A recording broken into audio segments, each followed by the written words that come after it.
Hello everyone, today we'll talk about how to fix or how to solve stream on CapCut. To know how to fix or how to solve stream on CapCut, you should just go to settings.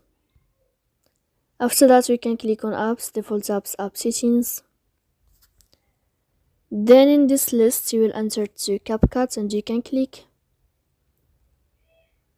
After that, you will enter to first stop and you can click OK. Here we'll enter to storage. Then you can click clear cache. Don't click clear data because that can cause the errors in your app.